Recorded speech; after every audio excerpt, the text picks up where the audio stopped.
নমস্কার, পিয়ালি সংসারে আপনাদের প্রত্যেককে স্বাগত। আজকে আমি একটি দারুণ রেসিপি নিয়ে চলে এসেছি, আর এইটা যে আপনাদের খুব ভালো লাগবে এটা আমার দৃঢ় বিশ্বাস। আমি এখানে আগের দিনের আটা বেঁচেছিল সেটা দিয়েই আমি পাস্তা তৈরি করছি। আর সেই পাস্তাটা আমি কিভাবে তৈরি করছি আর কিভাবে ওটাকে রান্না করছি এটাই আপনাদের কাছে আমি তুলে ধরছি। আমি প্রথমে আটাটাকে বার করে ওর মধ্যে একটু শুকনো আটা দিয়ে খুব ভালোভাবে মথে নিচ্ছি। সঙ্গে আমি এখানে একটু কসুরি মেথিও দিয়েছি। এই কসুরি মেথিটা দেওয়ার জন্য যেই পাস্তাটা আমি আটার তৈরি করছি সেটা দিয়ে একটা খুব সুন্দর স্মেল আসবে, আর খেতেও কিন্তু ভালো লাগবে। দেখুন আমার খুব ভালো করে মথে নেওয়া হয়ে গেছে। তারপর একটু আমি তেল দিয়ে আমি খুব ভালো করে বেলে নিচ্ছি, আর বেলাটা যাতে একটু পাতলাই হয়, বেশ বড় করেই বেলতে হবে। আমি রুটির জন্য আটা মেখেছিলাম, ওটাতে একটু লবণ দিয়েছিলাম। যদি আপনারা লুচি কিংবা পরোটাও করেন, সেই আটাটাও যদি বেঁচে যায়, আটা কিংবা ময়দা, তাতেও কিন্তু খুব ভালো পাস্তা হয়। আমার খুব ভালো করে বেলা হয়ে গেছে। এরপর আমি ছুরির সাহায্যে চারদিকটা কেটে নেব।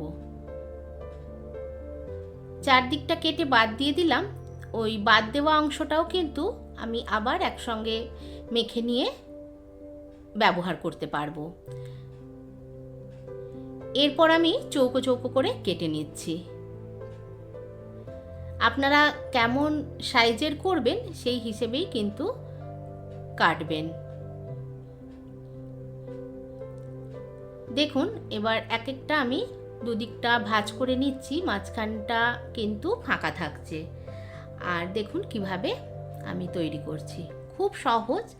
আর যদি আপনারা মনে করেন যে শেপ অন্যরকম দেবেন তো আপনারা দিতে পারেন।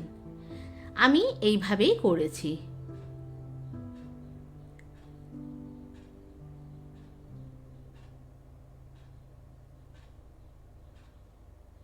আর এটাতে কিন্তু খুব সহজেই আটকেও যাচ্ছে। আমার সম্পূর্ণটা তৈরি করা হয়ে গেছে। এরপর আমি একটি পাত্রে জল বসিয়ে দিলাম। জলটা যখন ফুটে উঠছে তখন আমি একটু তেল দিয়ে দিলাম। তারপর আমি ওই পাস্তাগুলো তৈরি করা দিয়ে দিলাম, দিয়ে মিডিয়াম আঁচে আমি এটা ফোটাতে থাকবো।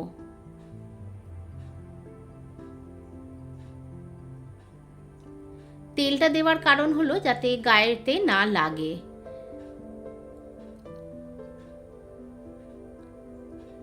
দেখুন ফুটে উঠলে কিন্তু ওপরে চলে আসে পাস্তাগুলো, কিন্তু তখনই কিন্তু নামালে চলবে না। এটা মোটামুটি 4-5 মিনিট ফোটাতে হবে।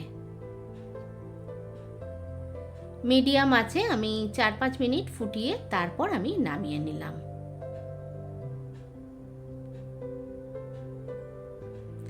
এরপর একটি কড়াই বসিয়ে ওর মধ্যে আমি সামান্য সর্ষের তেল দিলাম।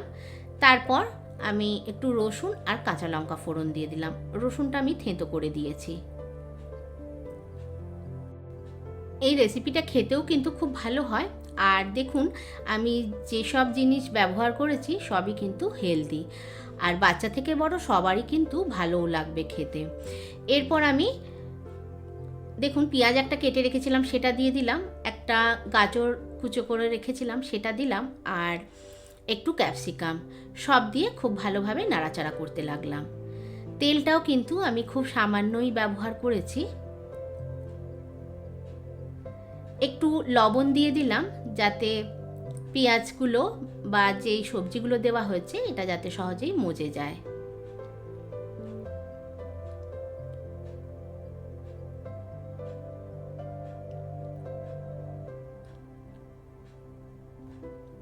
তারপর আমি একটি ছোট টমেটো কুচিয়ে রেখেছিলাম সেটাও দিয়ে দিলাম। টমেটোটা কিন্তু খুব বেশি গললে ভালো লাগবে না। আমি এর মধ্যে একটু হলুদ দিয়েছি, মশলা বিশেষ কিছু লাগে না, তবে আপনারা চাইলে এর মধ্যে একটু অরিগানো দিতে পারেন।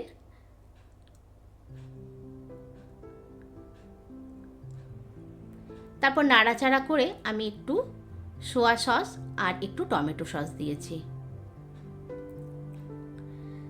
তারপর আমি সেদ্ধ করে রাখা পাস্তাগুলো দিয়ে দিলাম, আর একটু গোলমরিচ দিলাম। গোলমরিচে কিন্তু খেতে ভালো হয়, আর ঝালটাও তো থাকে। আমি যেহেতু শুকনো লঙ্কার ব্যবহার করিনি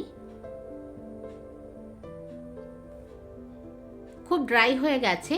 তো আমি কি করেছি, যে একটাতে পাস্তাটা সেদ্ধ করেছিলাম সেই জলটা ফেলিনি, সেখান থেকে আমি 2 হাতা জল দিয়ে দিলাম, ছোটো হাতার 2 হাতা। এটা কিন্তু খেতেও ভালো লাগে আর একদম ড্রাই ব্যাপারটাও থাকে না। এরপর ভালো করে নাড়াচাড়া করে আমি ধনেপাতা ছড়িয়ে সার্ভ করলাম।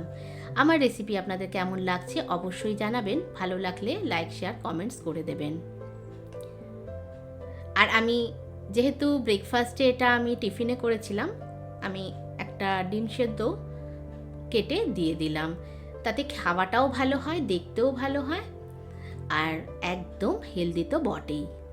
আজকের মতো এলাম, দেখা হচ্ছে আমার নেক্সট ভিডিওতে। আপনারা সবাই খুব ভালো থাকবেন আর আমার পাশে থাকবেন। নমস্কার।